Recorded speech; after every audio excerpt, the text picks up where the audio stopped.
we're going to hit almost close to 25 million Is again. you don't want to run your own social media. It's super hard. You need someone dedicated to it. You get what you pay for. You pay more when you let fools play with the tools. Yeah. And I would say the most successful entrepreneurs I've ever worked with have that exact. Welcome back to the Exit Rich podcast. I got a special guest here, Dan Antonelli from Kick Charge Creative. He literally is the man when it comes to branding, scaling companies. He's done my brands and helped me sell 6 different companies now. He's done Tommy Mello's brands. I mean, if you're not read his book, Brand It, Not Bland It, you're missing out here. I mean, this guy has ghetto. I mean, you name every big brand in home services you've done for the most part. You've been part of the home service community now. You know what you're doing. I do believe you're the best brand guy in the business.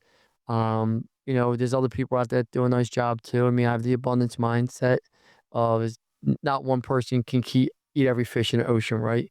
But you're definitely leading the pack and you're doing it the right way. I've been friends with you for a long time now and, I appreciate you being here. So why don't you tell everybody who you are real fast? And congratulations on just buying the digital agency. Welcome to the hell.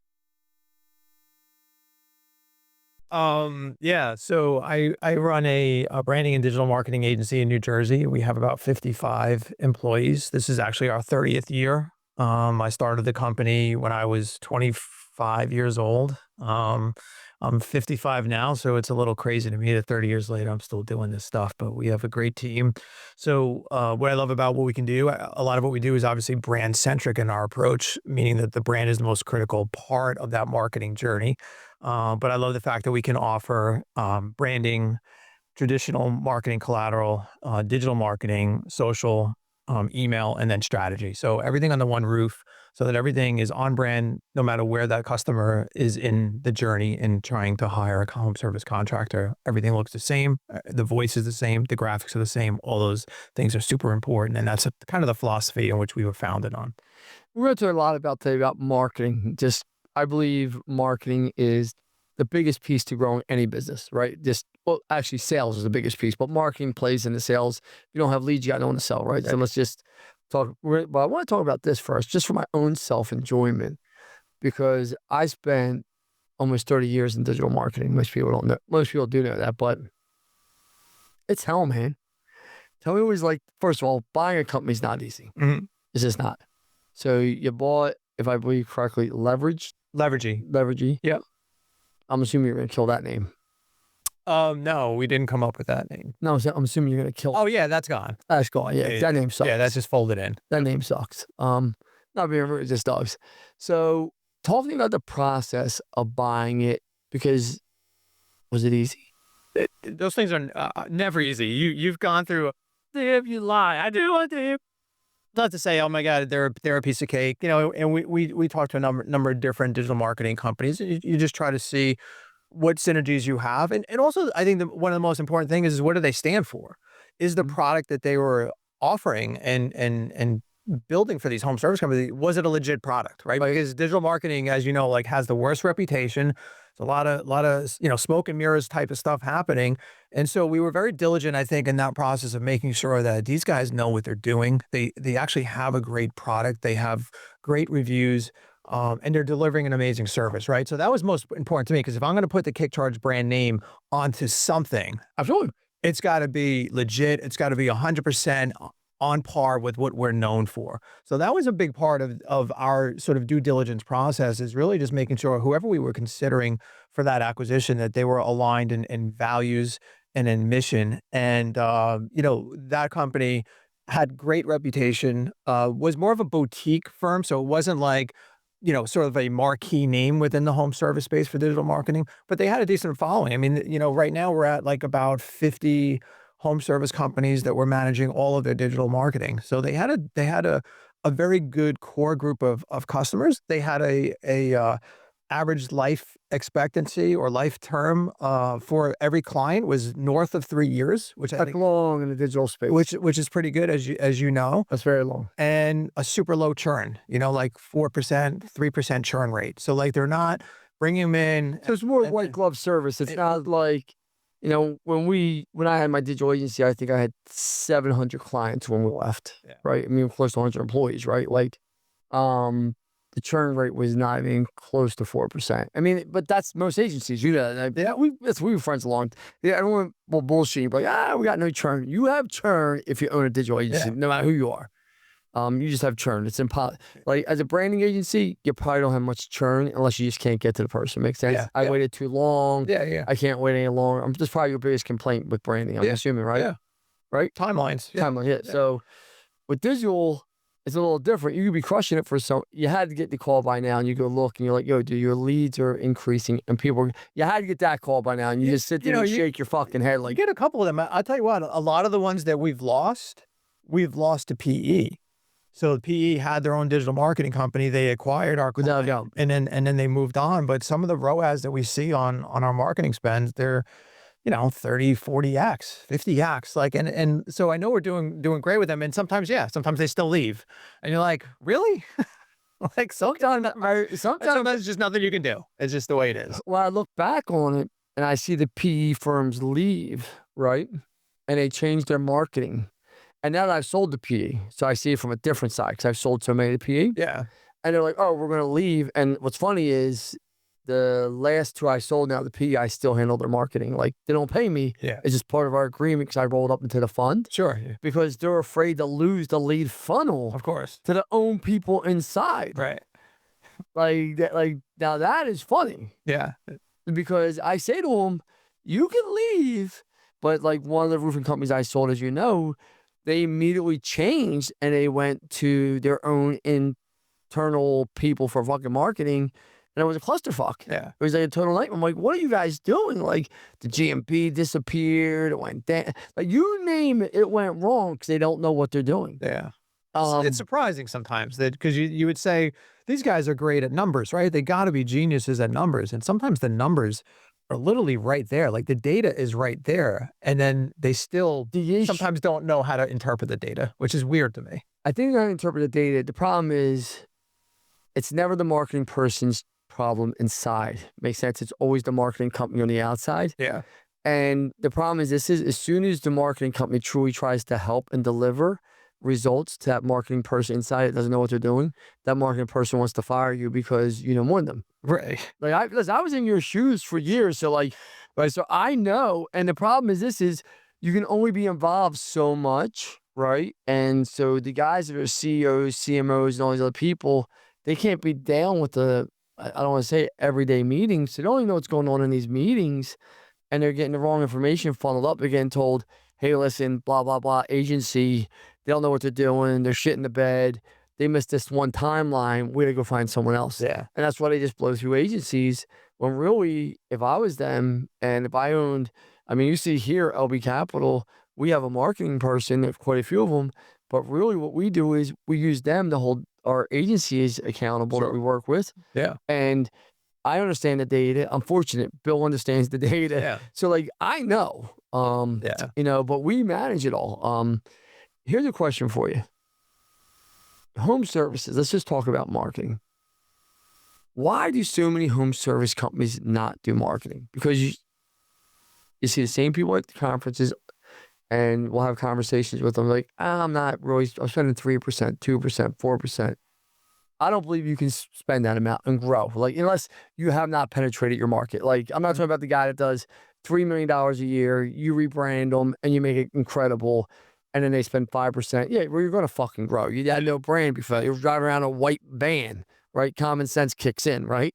I'm talking about the guy that's been around for 20 years, fully branded, and they spend 2-3%. And they're only growing by 5-6% a year. I don't, it's mind boggles me. Well, you're on the other side of knowing what happens when you invest in marketing. And I think so many of these guys they're skeptical about that spend. Like, well, what really would happen if I did this? And you see the same thing even happening with branding. And the same guys that are 20 years with the business, growing very incrementally, small amounts every year. And they think that they're winning. And you're like, man, like if you just fix this, then you would be crushing it. And not only that, even if you were going to keep your marketing spend lower, it would go further because it's going to function better because it's memorable. It delivers promise. It delivers the notion of being trustworthy, all these things.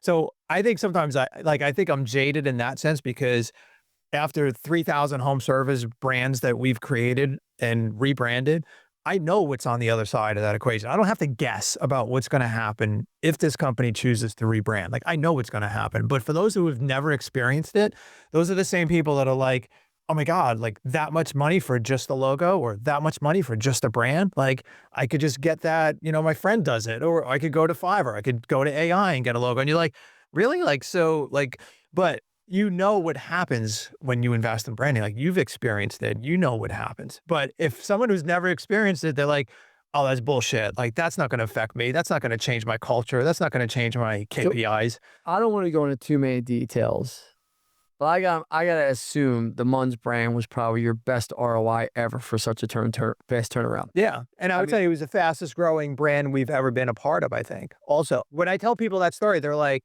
no fucking way. That's bullshit. Like, you couldn't have done that. I'm like, so this is a true story, guys. So you're listening to this because this is where and we've been friends for a long time. So I think you bet on me that I would deliver. oh yeah. So I worked out a deal with Dan. I said, Dan, listen, because Dan does all my stuff. I've always paid you. I said, Dan, why don't we work out a revenue share? Somehow we figured it out. I said, when I sell, I'll give you X amount. I'm not getting into the details. And you're like, fuck it, I'll do it. I said, but I want a cool kick. I don't want to lose the Munns name. And I just thought it was a strong brand. You're like, it means nothing. We kind of argued about it a little bit, but I said, I can't lose the name. I'm on the runway 15 months. You're like, what? I think I'm on the runway 15 months, max 24. This thing's going to be gone. I get it to 25 million. Yeah. You believed. You weren't like, there's no way you're going to do it, Lance. You were like, I believe. You gave me the brand. I had it sold. By the time you gave me the brand, I think it was like 13 months later. Because we didn't rebrand to what, 4 months in? 3 months in? Yeah. So, and I paid you, and it was 6 figures. It was the best investment I made. Yeah. So if someone's complaining about 20 grand or 30, I don't know what you charge for a logo. Yeah. I mean, no, you can't, because the messaging came. Consider it done with Munns was a lights out statement for billboards, for everything. And I would have never came with that. Right now I'm rebranding the whole entire roofing conference, my whole entire coaching group. And I love, my slogan's always been build to sell, build to sell. And we looked at build to exit, and you played around with me for me, but I want, hey Dan, I want build to sell. I just think it is, and you made me a beautiful new logo. It's not totally done. It's almost. But it's, what people don't realize is you get what you pay for. And you pay more when you let fools play with the tools. Yeah. I mean, in just my opinion, I guess you are right. I've seen what marketing does, and I'm a marketer by trade. And I just, because you're a lot more polished and nicer about it than I am with people. I don't even own a digital agency. Because I'm like, when you come to my masterminds, you're part of my coaching group, I'm like, are you a fucking idiot? Like, what is wrong with you? Like, why would you not just invest in the SEO, PPC, Facebook ads, email marketing, a full funnel approach? Doesn't make any sense, right? But you deal with it every single day. Yeah. Now that you own a digital agency, and I know you're not on the sales side of selling customers, but you still hear things. Are you blown away by what's going on? It's bizarre sometimes. Yeah, it really is. And again, it's sad because these are people's livelihoods. These are people that you can change their lives if they believe in what we're doing. And I don't know how many more case studies, I don't know how many more examples of people whose lives we've changed with brands that we would need to have you believe in what we're doing. But I'm like, what else do I need to do? Which part don't you believe will affect it? And I think the other thing too is you're talking a lot about marketing, and you're talking about the impact of marketing. What people go through this process and they don't understand sometimes is what it does for mindset. So what it's like for your team to go out as Munns rebranded, and the confidence that they have when they ring the doorbell and they speak to Mrs. Jones versus when we first rolled out Munns and you first acquired it. Like, what were they wearing? What were the trucks looking like? They were garbage. And Chris is my boy, so I want to watch what I say. I don't want to be too harsh. He actually rebranded his own colors. I believe he did. My wife actually showed me the other day. I believe can you look it up for me, Near, to see if he rebranded from the, what was that maroon he had? It was like gray and black and so yeah, it was terrible. Yeah, it wasn't the same vibe. But here's another example: Planet Roof. Mm-hmm. This one, is it way better? Yeah. What colors did he go for? He went with the retro. Let's see. He went with the retro. So he actually rebranded his logo to that. Okay. Listen, Just a little bit better. That's a little better. That's an improvement, man. Yeah. It's an improvement for what that shit looked like. He But here's my thing. I look at it with Planet Roof, and that's where like people don't really see is you go out to Pittsburgh. I partnered with Planet Roof, as you know. I actually liked the logo, but I didn't pick up on it like you did. So we made the same deal. I sent it over to you. I said, listen, I'm not going to change it. I love the name Planet Roof. Great. I just love the name. Name is awesome. And I said, I like the logo, Dan. And you were like, Lance, but the guy looks angry. I looked at it. I'm like, fucking does look angry. I'm like, what is it? But I'm a man that you know me. I don't pay attention to details. I don't. I'm very quick to make a decision. You know me.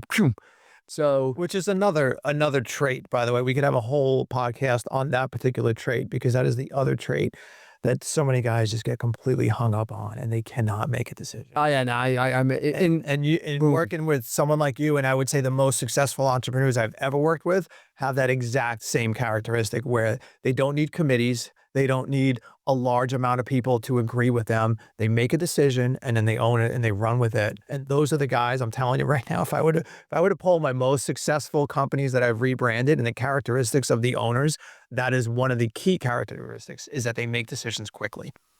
Yeah. Side. Yeah. I mean, like every decision I make, I always say this, if it takes me more than 5 minutes to make a decision, it's probably going to be a no.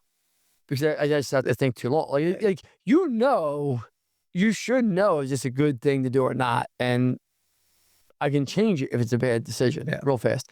But Planet Roof, we went from, they were doing $2 million a year in insurance work, if you remember. Mm-hmm. No retail. Yeah. And in our first full year this year, by just rebranding and we did all the marketing, which we're going to talk about, what worked, what didn't work, we're going to hit almost close to 25 million again. Wow. All retail. Insane. All retail. Insane. I mean, and that just shows you, it works. Listen, but even Roofing Pups, is going to do 17, 18 million down there. Yeah. That was only a $2-3 million company. Yeah. And I think for Planet too, I think I saw one of the podcasts where you were interviewing, I think it was Travis, right? Great guy, great partner. And talk about the ideal partner. That guy's it. And I remember when we first talked about rebranding them and I was a little concerned because I felt like those guys didn't want to make a change. Right? It was Adam. Yeah, Adam made the logo. He was so pissed. He was going bananas. And it was interesting just to sort of hear you talking to them afterwards, where they understood afterwards why it made sense to change. But a lot of people never open that door to even allowing that to be a consideration, right? They're very complacent in what they've had and they say, what we had is working. Why would I ever want to change? But now they've experienced what that brand can do and the tagline and everything about that brand. And they're on the other side of it. And would they ever go back and say, you know what I mean? So like, that's the thing is like, now they know and now they're believers in it. But some people never get to that point where they get very complacent in what they've done. Like, why did Aaron Gaynor rebrand with KickCharge when he was at 43 million in revenue? Who rebrands? Want to go to 80? Who rebrands at 43 million? And like, 43 million, nothing's working with my branding. I need to change. Like, not many people have that mindset, but yet he understood that where he wanted to go, the brand wasn't going to take him there. And again, like knowing what's on the other side of that, he saw the success of Tommy Mello when we rebranded and some of these other companies, and he did it. But a lot of people will never, ever make that leap because they don't understand what it's like on the other side of that. I think people also are scared of what they don't know. Yeah. I think honestly, sometimes people, entrepreneurs are like officials. I truly believe that. Like, if you want to be a good entrepreneur, you can't give a shit of what this circus thinks of you. Like, you go to a game, the officials, like, even a little league game, I see these officials, these refs, they're throwing out the yellow flags, and people are like, I'm like, goddamn, we're at my son's 10-year-old game here. People relax. But the officials have to have thick skin. As an entrepreneur, if you really want to be one, because entrepreneurs really only do one thing. This is what entrepreneurs do. They take companies, they grow them, they put a management team in there so it doesn't own your life, and then you sell it for money. You just do. And people are like, well, that's not true because look at Jeff Bezos. He's still at Amazon. And I start laughing. I'm like, Jeff Bezos took it public and is a billionaire. And if you think he really runs Amazon every day, you're high as a kite. Yeah. Like your eyes a kite. Now, granted, I'm sure he's in meetings about AI and some other changing things. But if you think Jeff Bezos is working from 7 in the morning to 10 at night every day, like he did when he started Amazon, your eyes a kite. Yeah. I mean, he's just not, right? It's too big. Yeah, The machine gets sure. too big. Yeah. Here's a question for you. What do you think are the strongest parts of digital marketing these days? I mean, they're getting a brand, but people want to know they're watching the show. Let's just say I had a we're going to start with this. We're going to play a game, right? Because this is what people used to do to me. I'm going to do it to you because this part of digital marketing sucks. If I have a $5,000 budget, where would you spend it for a home service company? Then we're going to do $15K and then we'll go up to $30K. Uh-oh. Give me the $5,000 budget. Where'd you spend it? LSA as one of the key things. I think you should always be investing in SEO. SEO, okay. As another piece of it. And then I would make sure that the existing customer database is being nurtured. So email marketing and social to the existing customer databases. And then you just scale it. Like, I think the other... that's going to eat up your $5,000 right there. Yeah, 100%. Yeah. That's checked, right? Yeah. So we got, for those listening to the Exit Rich podcast here, I mean, you're getting gold right now. LSAs, SEO, database, social media, email marketing. I mean, I actually agree with that right there. The SEO, I might not with on that budget, but we could talk about that. Not a lot left for SEO in the budget. Correct. So, but we can talk about that. $15K, where are we going? All the same, more of the same, but I also would want to see a much more concerted effort to growing social media. So with video and doing things on YouTube, growing that audience, I think that is something that most people are not investing in. So they hire a social media company and the social media company is like, oh, can you send me pictures? And you're like, wait, now I'm doing the fucking social media. What if you had a company that would go out and just shoot 3 months worth of content and was on autopilot and then you didn't have to touch it, right? So that's the kind of stuff we're getting involved in, doing more of that stuff because you don't want to run your own social media. It's super hard. You need someone dedicated to it. So you got social media, again, more stuff focused on brand. I would start introducing the things like you did for Munns. Like I would like to see some outdoor and some billboards as part of that mix. And at 15K, you're not going to be able to do that. Not at 30K, you can out. Yeah, 30K, yeah. And then thinking about, I know you've had... You got it for Planet too. You did the billboards. Yeah. You did the billboards. Yeah, one of my favorite billboards, honestly. But I think the other things that you've also done, you've done some stuff with some of the, I think it was Angie's, right? I'm a big aggregator guy. Yeah. I believe in the aggregators. Yeah. Other people don't. I believe your job is to compete for people's business. I believe you compete it for your girlfriend. I believe you compete to get your kids to listen to you, right? Yeah. I believe you compete to get our family here at business to move the train the right way and move it the same direction. I believe we have to compete for our customers every single day and make them happy. I think most people don't want to do that. Yeah. I think most people, and aggregators, you definitely have to compete. You do, and you got to have a mechanism to deal with the leads properly, right? Because that's the other complaint is, speed to lead is important, right? But that's not really hard because at this point you should be a technology company. You're spending It is hard for some though. It is. That's why they hate it. That's why they hate the media. because they're not set up properly. Yeah. I mean, like the thing is, you could go spend $30,000 a month on, I'm going to give you an example. One of the guys that's in my coaching group, he's a friend of mine, right? And I love him, right? He's a really nice guy. I don't want to tell you what area he's in because I'm going to talk about him, but he knows I'm talking about him anyway, right? And he's a really nice guy. And he said, Lance, I got a marketing problem. That's how he talks. He's a real calm guy. I got a marketing problem.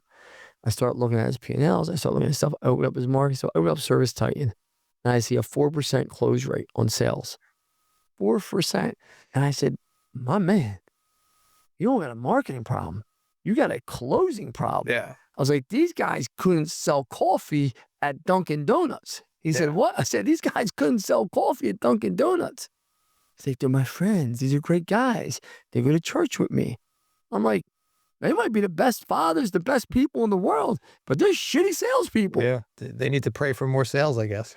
But nobody ever wants to blame. Now, you know, scenario.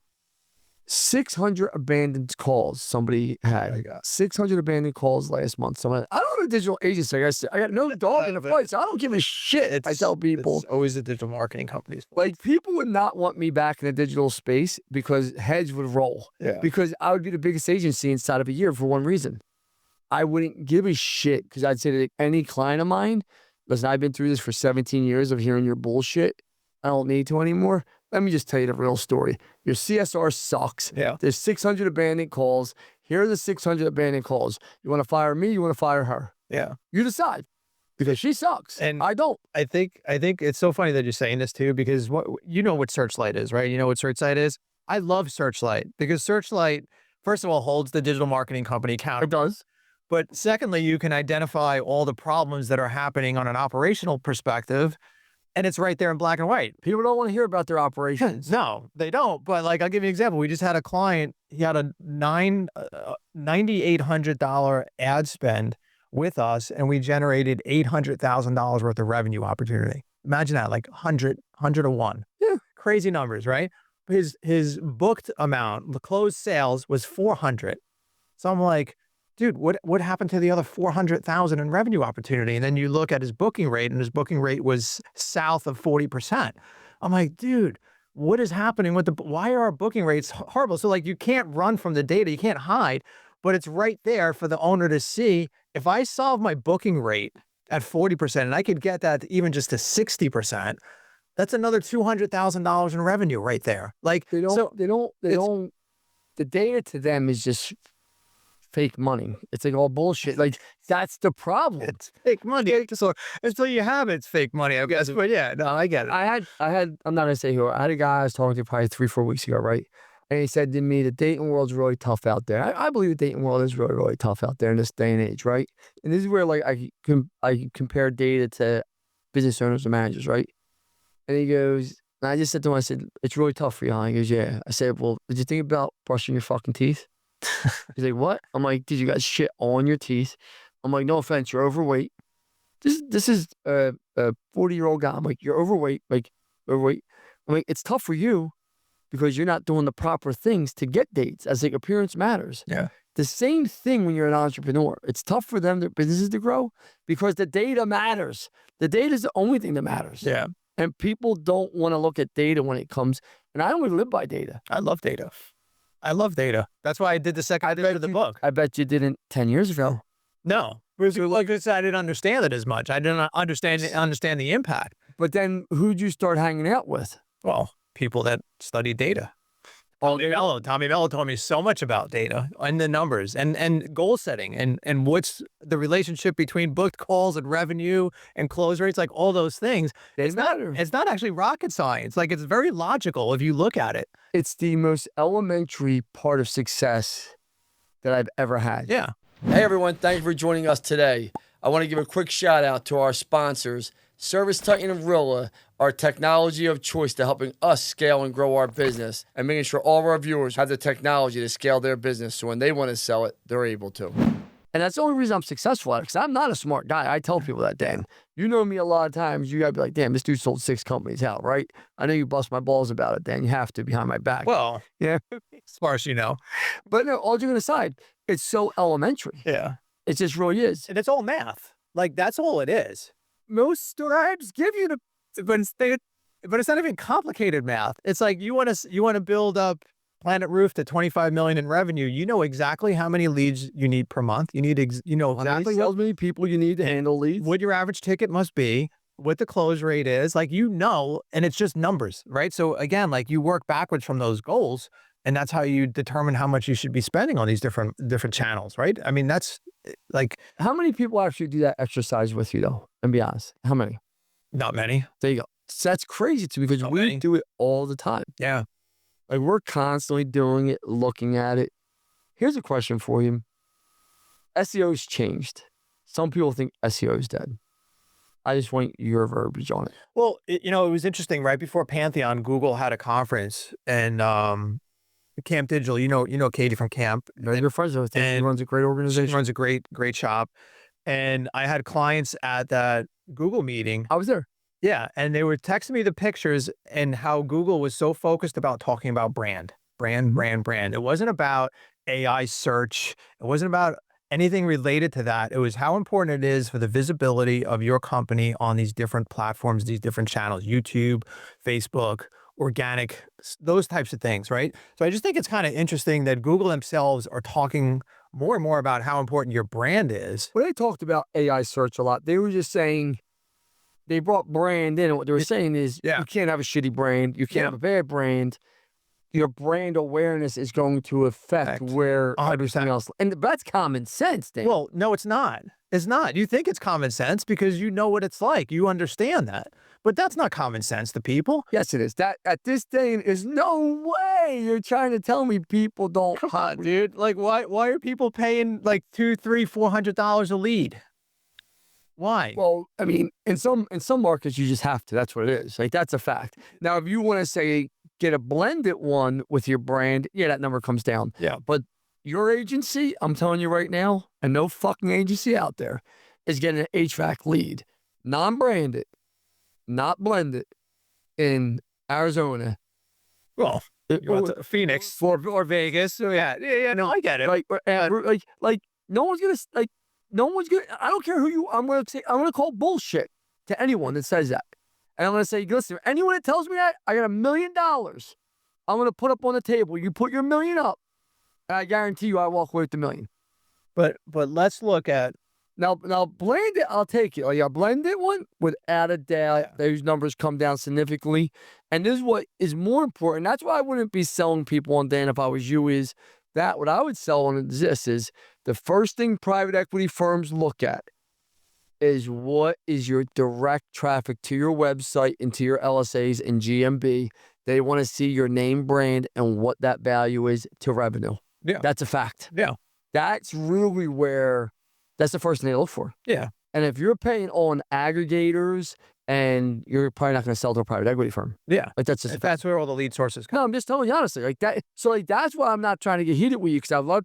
So everyone I meet is like, who is the fucking guy? I love him. The young kid who was trying to tell me his people pay $200-$300 per lead in roofing, and like he was naming some of the states. I was like, dude, you're smoking a joint right now. What's the fucking young kid's name? Roofing company? It was the digital guy. What's his name? There's all the PPC.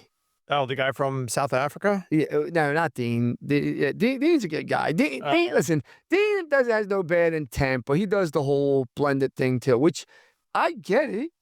Like, I get why you put the blended in there, but you also have to separate the two, I believe, and show a customer. Yeah.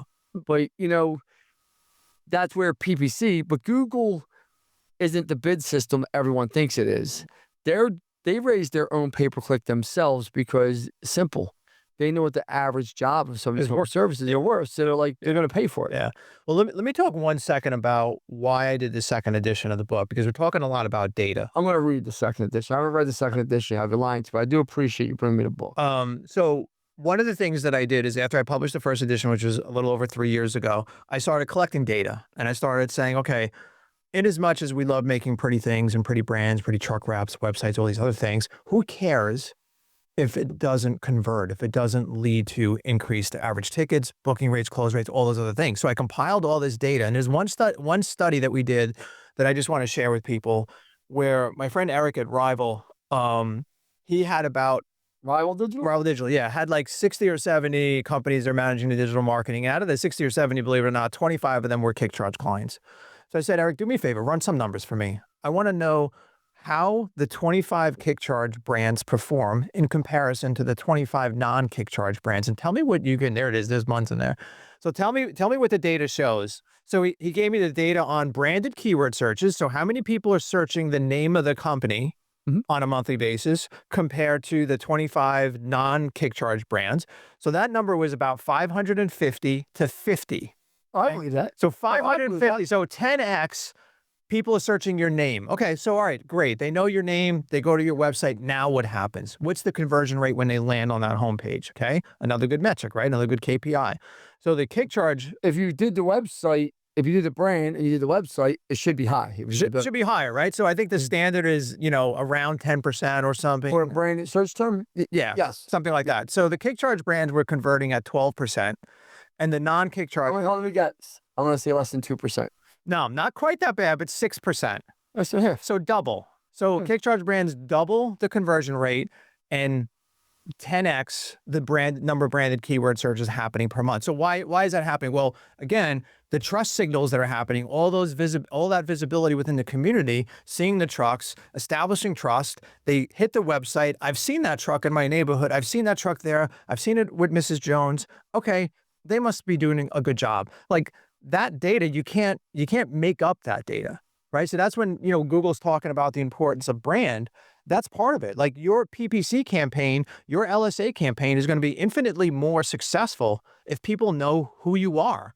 If they've never heard of your company, then why is that going to convert? And you've experienced that. Yeah, well, You know how much better months convert. I'm going to break it down for you just off of it right there, off that data. And this is where like I'm just a data junkie. Yeah. So at 50 searches, right? 50 searches at just say the 5% conversion, right? 6%, I just say 5. That takes you to, and if I now only convert 5% on my site, I'm at 2.5%. That takes me to $25,000 in total revenue, right? For that one company search. If I took the 550, the 10x, did a conversion, times 12%, that takes me to 50 jobs. Yeah. Right? Times 10,000. So I'm using the math here. Yeah. Takes me to 500,000. I literally just do the math. And that's where like you just do the numbers real fast. 25,000 versus 500,000. Right. Total revenue. Yeah. Like, it's really not hard to figure out where to put your, like, that's where I took it one step further. And I just used 10,000, just say your average someone, HVAC, took the mid, whatever. But like, that's when people say branding is expensive. I'm like, really? How much is not branding? I was just going to say that. I mean, I think people, listen, one of my favorite names is the name Tristan for a guy or a girl, right? For whatever reason, Tristan. How many Tristans do you meet? Not many. I know a couple, but yeah. For whatever reason, every Tristan has a little swagger. It's like they're branded. I think the name Tristan is like you're branded. Right? This has got to make the highlight reel, by the way. Yeah, I feel like the name. Any Tristans out there? I understand. You're branded, baby. It's like my son Hammer. He's branded. Everyone calls him Hammer. You're branded. Like either you're like LB Capital, right? Like me and you were talking about, should I rebrand it with the bill to sell it? And you just said, Lance, there's just too much too much brand capital equity in it at this point. Yeah. And it's only a 2-year-old brand. But then, like my team, we thought about it. We're like, everyone does know who LB, everyone home services knows who LB Capital is at this point. And if you don't, you're not paying attention. You're not paying attention. Yeah, I mean, so that was off the table. But the build to sell it was an easy choice for us to rebrand the conference and everything else we're doing around the conference. Yeah. Which, what's funny is I got to go back to the book here because I saw a plan in here. I'm assuming Months is in there too. Right? Yeah. Yeah. And through the two I could speak about the most, right? But even one SEO, because you helped me with that logo. Remember, you helped me clean it up. Because I just went pure Superman shit and you fixed it up. But hey, everyone, welcome back to the Exit Rich podcast, the podcast that will be live from the Roofing Process Conference. Tickets went fast last year and they are already on pace to sell out. Get your tickets before it's too late. That's 3 companies. Now, you did Cherry too, right? Cherry, yeah. Cherry Roofing was a great name, just didn't have a great brand. And you rebranded that. Yeah. I mean, so did you do Shock IT with me or no? Did not do Shock IT. Always wanted to, but did not do that one. It's not a bad brand. Did you do Paint and Puffs too or no? Yes. Yeah, we did Paint. So you did 5 of the 6 you touched. Yep. So just think about that if brand doesn't matter. Yeah. Just think about that. If brand doesn't matter, 5 of mine, you did. You got Salty Dog too. That's another one. I didn't sell yet. I know, but well, you did Salty Dog. Yeah. You're redoing True Choice right now. True Choice and I Am Roofing. You're redoing that. And you did Lee's Roofing also for us. And that's going to go. You also did Lee's. You did Lee's? Yeah, you did Lee's. We did Fetch Tech also. Fetch Tech sold. Yeah. What does that tell you? A1 you did. It sold. I mean, guys, success. Absolutely is a few clues. I mean, it just does. A few. Here's a question for you. I'm going to put you on the hot seat, right? Uh-oh. People say you're expensive. They do. That's the number one thing I hear about you. I don't think you're expensive. I'll stick up for you and say that. But why do so many people think you're expensive? Why do so many people think we're expensive? I'm not sure they fully understand the depth of work that goes into building a brand and what's involved in the resources that we bring to bear when building a brand. So more than just, again, pretty logos, pretty truck wraps, what's the thought process behind it? What's the psychology behind the branding? So consumer psychology is also another really large chapter in the book where we talk about the psychology behind brand. And, that's 30 years of crafting that expertise. So I don't necessarily agree when people maybe think that it's expensive when I think about the value of what's provided. And I will say this too.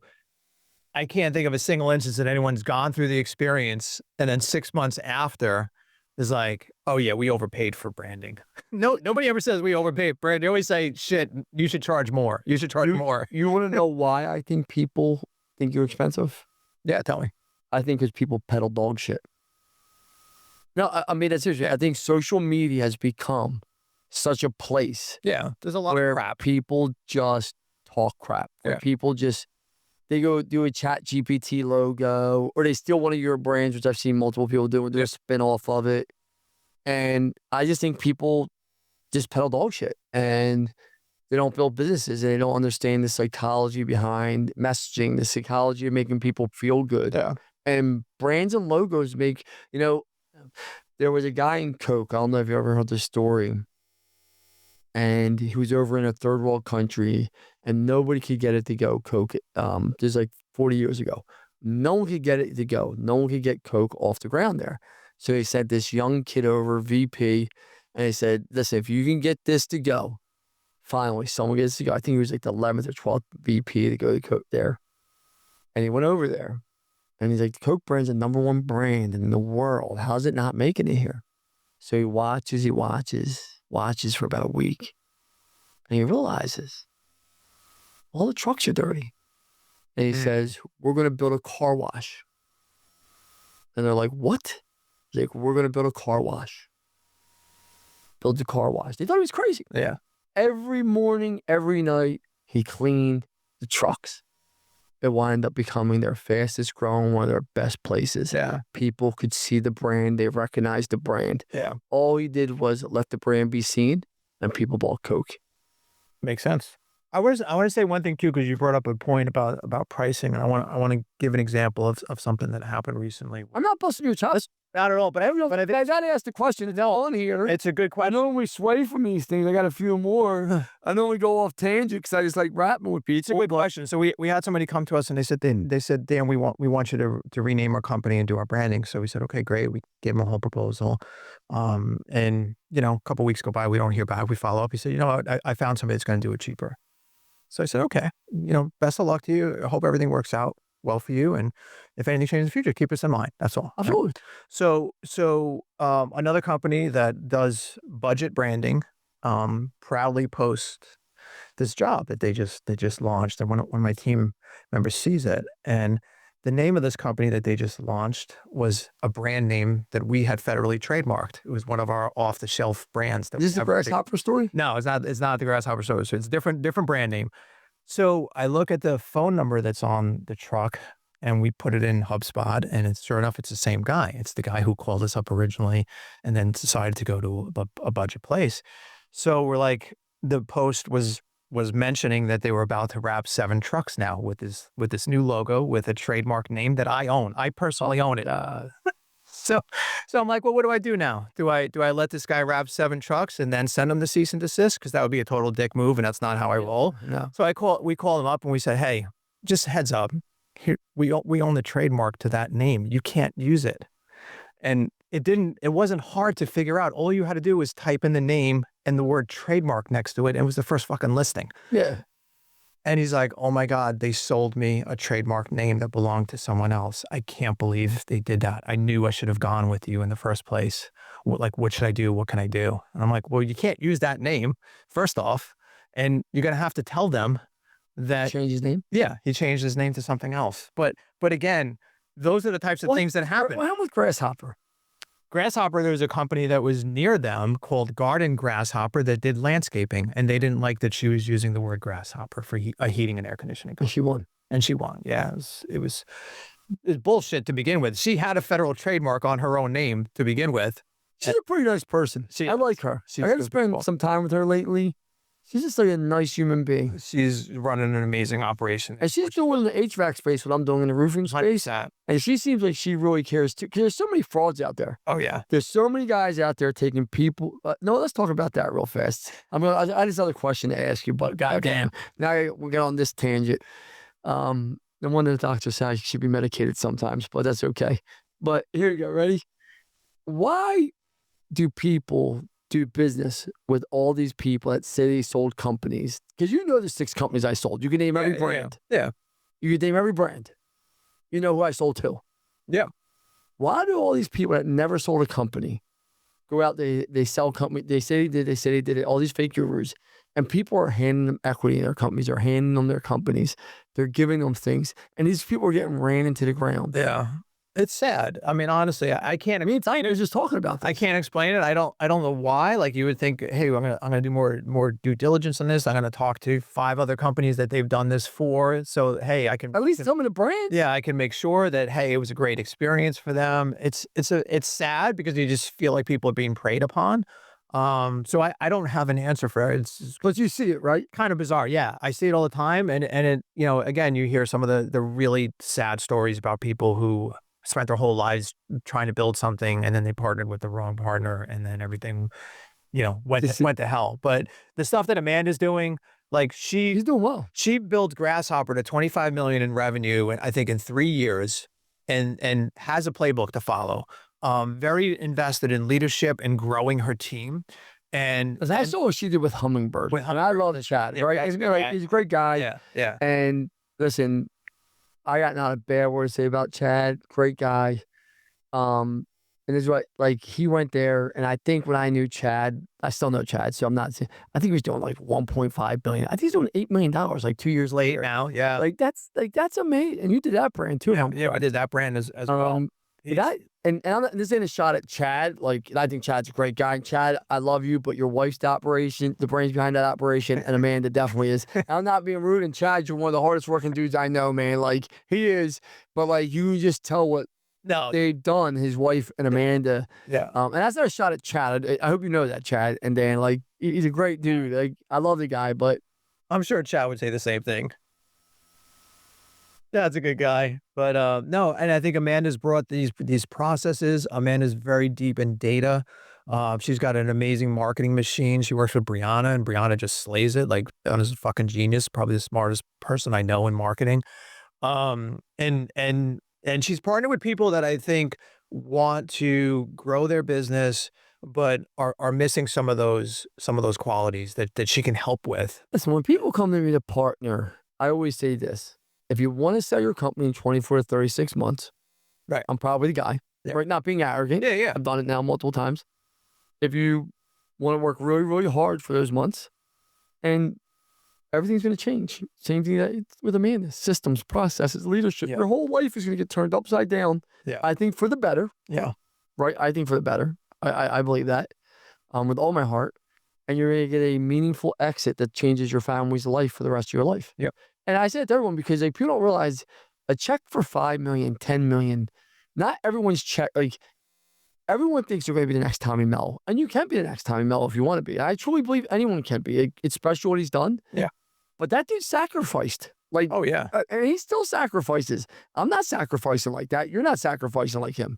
Like, that dude, morning, noon, night, the motor don't stop. Yeah.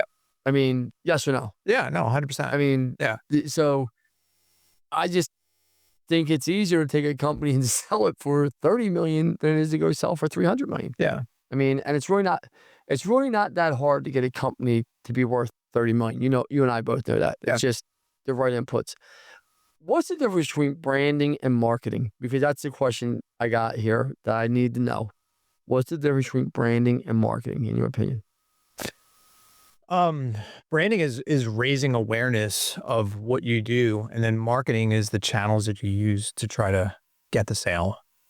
I think that's probably one explanation. So you think about the mechanisms to try to promote the company, and those paid mechanisms is more on the marketing side, and then awareness is more on the brand side. So how do I get somebody to know you exist?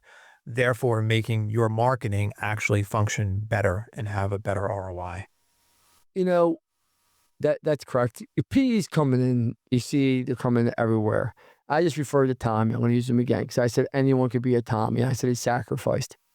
But when I say he sacrificed, he didn't just sacrifice his time. He sacrificed being a constant student. The dude knows more about numbers, knows more. Like he's a student to marketing. He just put to a CSR to the production. Like he's a student to every piece of the puzzle. Right. But what other characteristics you would say about Tommy is Tommy doesn't have an ego. Tommy doesn't believe that he's the smartest guy in the room or that he needs to be the smartest guy in the room. And he's always seeking out knowledge from any source. No I think people, once you get to a certain level, you don't care if you're the smartest person in the room. You just want to win. Yeah. Like not being like, I don't give a shit. Like you see me, all my people are smarter than me. Yeah. All I want to do is win. I don't care how we get there. Just as long as it's ethical, we're doing it right by our customers, right by our employees, we win. Yeah. I'm good to go. I could be the dumbest guy in the room. I could care less. Yeah. like if you're the smartest guy in the room, then you're not in the right room, honestly. That is the truth. That is the truth. So what do you think about PE coming in? That's my last question for you because so many people want to sell. PE's coming into everything. They're getting bigger and bigger to roofing. Now they're going into generators even more. They've already been in electrical. They're going into painting, tree services now. They're going, that's why I'm changing the conference to build it to sell it. Yeah. Right? Like that's what we're going to build these companies, everyone. We're going to sell them for a shit ton of money. Yeah. So can we talk about that? Yeah, 100%. What Here's what I would say is on your journey, if you're privately owned and you're trying to figure out how do I compete with these companies, think about the things that they typically are not doing well. Right? What are the areas that they're not investing as much money as maybe you could be or how much time as maybe you could be? So I always look at the visibility within the community as one of the things that I don't see them spending an awful lot of time on or investing in. Meaning, what are we doing to support the community within 5 miles of where you're looking? They don't even look at that. It's not even a thought process. So am I sponsoring the soccer team? Am I sponsoring the softball team? Am I going to the 4th of July parade? Am I going to the Halloween parade? Am I throwing candy out for my branded truck? Are we doing any of those things? No. Right? Absolutely not. So I think most of them, I think looking at those opportunities as how do I invest back into my own community? And also how do I educate the community on what's actually happening with these PE owned companies? Because they don't even know that half these companies, you could interview 100 people in Bucks County and ask them if they know if Horizon is PE owned. And they won't even understand the concept of what that might even mean probably. How many people out of 100 would probably know that? I don't think truthfully, contractors, 95% of them know PE companies own other contractors. Probably. People say to me all the time, man, I didn't know PE firms bought other companies. They say it all the time to me. We created this template, and people can go to kickcharge.com and click on the free resources and download this template. But we wrote a template for a privately owned contractor to use to email every one of their clients explaining what is happening in the market and who they are within the community that they serve. We're the people that our children go to the high school, our children participate in the sports, our family's been here for generations.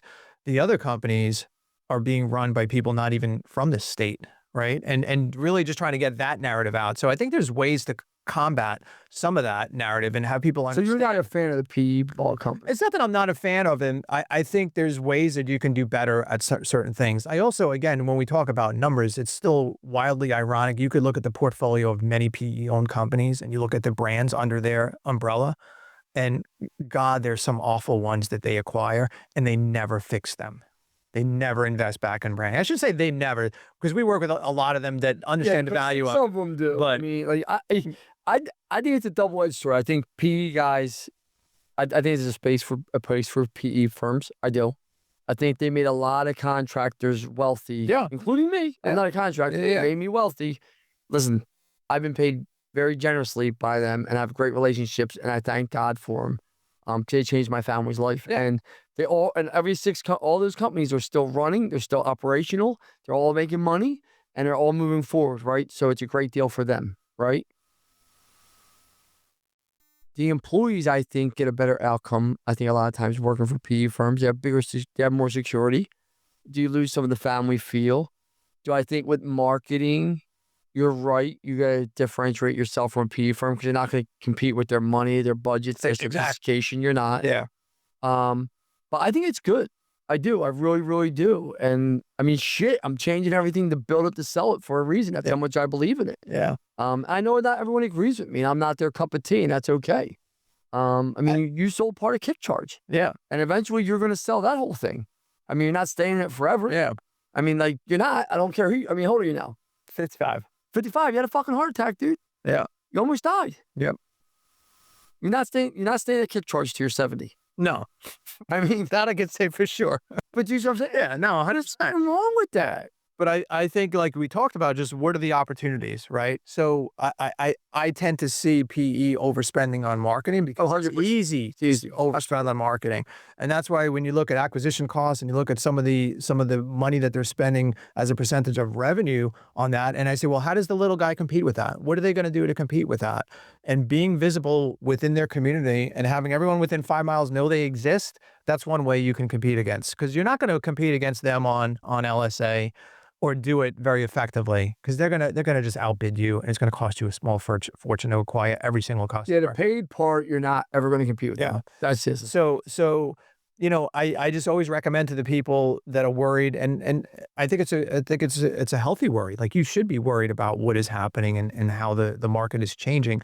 But what can we be doing? What can we be doing differently? And embracing what that brand can help you with, I think, is something that is a weakness on PE. Like, it's bizarre to me, because again, you say these guys are great at numbers, and then you could look at these crazy acquisition costs and you're like, well, why don't you fix some of this stuff? Why don't you fix looking you have to prioritize what you fit. Yeah, And you got and every but if you're going to sell in 12 months, yeah, we're not going to rebrand. If you're going to sell in 24 months, yeah, maybe. I'm not rebranding if I have to.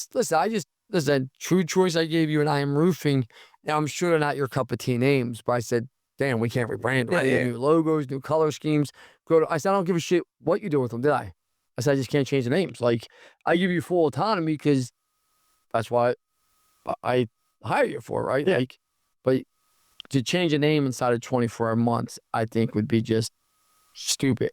Well, but you are rebranding. I am rebranding. Yeah. Absolutely, because You know what it means, what it can. because if I have a logo, a story, and a message, and it's not just about the logo, and I keep saying logo because that's just the first thing to do it. Yeah. But it's the website, the messaging, my truck wraps. Like, I don't have one. We're clearing all the truck wraps off boat days. We're just partnering with right now because I know you're going to give me a new truck wrap that's going to pop, and the color scheme is going to pop. Even the build it to sell it. Do we have to build it to sell it a new logo? Not the new logo. It's not all the way done, but look at that compared to what I have now for the roofing process conference. And like, come on, you can't compare the two. Yeah. Right? Like when we saw that build it to sell it new logo, I know it's not all the way done.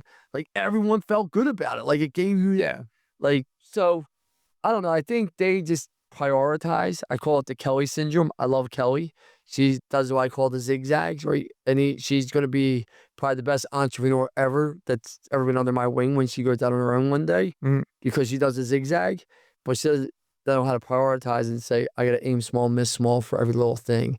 And PE firms are very good at that. They have a priority list, and they say, let me aim small, miss small. Yeah. And obviously their biggest hurdles they fight are trying to get the best rebates, trying to get the lowest pricing. Yeah. And it's it's a hit to the numbers. It's a hit to the bottom line. If you got to rewrap 20 trucks. I mean, I understand that part of it. I think I would ask you the question and say, and it's like, not that I'm asking this question because I think I deserve all the credit, because that would be insane. But like, do you think Munns gets to where it goes? Absolutely not. Without rebranding? Absolutely not. You know, like, you could have, it might have taken longer. It might have cost you more money. Maybe you wouldn't have gotten it exactly to where it was. I have no ego. But the journey would have been harder. Let's just face it. We wouldn't have done it as fast. Listen. Yeah. You shot it out. We changed the colors. They were significantly way better. They stood out. People, I wish I knew the woman that wore Arlinghouse, I think, is in all pink, right? Yeah. We duplicate that for Titan Pro because of how she stood out. Right. Munns stood out, and Munns was a great considerate done with Munns. It was already a well-known company. We added the features, we added the advertising, the branding, the marketing. It made our people feel better. It made them feel proud of where they worked, the way you're wearing Kick Charge, the way I'm wearing LB Capital. You know, I got a bunch of shit on the internet because one of the guys I went to school with, because I said, I don't let anyone wear Eagles clothes or any sports clothes outside of my brand in my company during my hours. And this guy's like disgusting, and his wife's on my Facebook page. Like, I give a shit, right? Like, I give a shit what the trolls say, right? But these people are such idiots. They don't realize when they go to an Eagles game, what's everyone on the sidelines wearing and what's everyone playing the game wearing? What are they wearing? Yeah, they're wearing the team that they're representing. Their Eagles gear during their work hours. Why would you not do the same when you're trying to build your brand? Yeah. When you walk into McDonald's, is there someone there sitting there with a yellow little whatever it is? Yes or no? Yeah. Like, it's not that hard to figure out, but people wonder why not.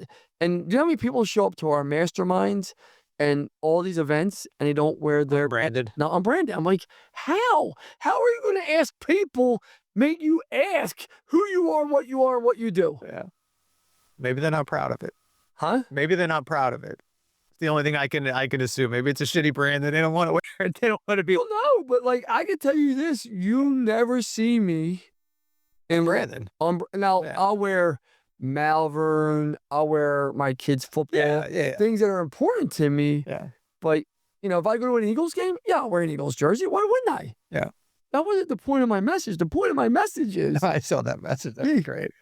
And they're blowing up. But first of all, that's just uneducated people, very uneducated people. They don't understand it. Yeah. They rather wear an Eagles jersey while they're out putting out moon bounces and being the cool guy instead of wearing their branded shirt and giving their customer their branded shirt. That's an image I'm trying to wrap my head around, the moon bounce guy with the Eagles shirt. That's awesome. I love it. That's a true story. No, that's the whole thing. And not that I care. I'm not looking down on what you do for a living. No. But maybe you would maybe be the biggest moon bounce company in the country if you just considered your brand, what you did, and really did it. I'm not taking a shot at him. I'm being that serious. Like, I have such an abundance mindset. Like, you can't even trick. Like, you see how I respond to people on social media. I don't fight with them. Like, dude, whatever you think. Like, and why is my opinion so important? Why do you give a shit what I think? Yeah. Here's a question for you. Last question. What's next for Dan Antonelli and Kick Charge? Because you got a lot going on. What's next? So we just launched Kick Charge 1 about a month ago. So Kick Charge 1 is the notion of, again, just everything under one roof. So strategy, brand, marketing collateral, digital, email, and social. So all the aspects of your marketing, one team to help coordinate it, not multiple vendors with their own ideas about how to do your brand or how to execute your brand or your brand voice or your brand story, everything under one roof. So we're super excited about that because the stuff that we hate to see is when we do a brand and then they go to the digital marketing company and they botch the website, or they go to the email company and none of that stuff is on brand, or their social media graphics all look crazy, wrong fonts, wrong colors. And I'm just like, what are we doing? Why do we invest in branding if we're going to be inconsistent across all our channels? So that's something I'm super excited about. You know, I think it's something that people have been asking us a really long time to have a more concerted effort to help coordinate their marketing efforts. So I'm excited about that. Thank you for being here. Listen, how do people get a hold of you, Dan? Dan at kickcharge.com. If you want to shoot me a message, you'll go to kickcharge.com. Oh yeah, Dan, you're going to be at the roofing conference. Yes. Yeah. What did you think of it last year? Dude, it was awesome. That was a great event last year. I had such a good time. So the venue is just amazing. I'm going to bring my daughter this year, so I'm excited to have her hanging out with me. But it's a great conference. It's one of those conferences where it's not a sales pitch the entire time by different vendors trying to sell people stuff. It's like legit nuts and bolts fundamentals on how to build and scale your business. And it's definitely, I think it's one of my favorites for sure. Good. I appreciate it. Look forward to seeing you there. If you want to get a hold of you, how do you get a hold of you, Dan? So they can hit us up at kickcharge.com or Dan at Kickcharge. Dan at Kickcharge. There it is. Get a picture.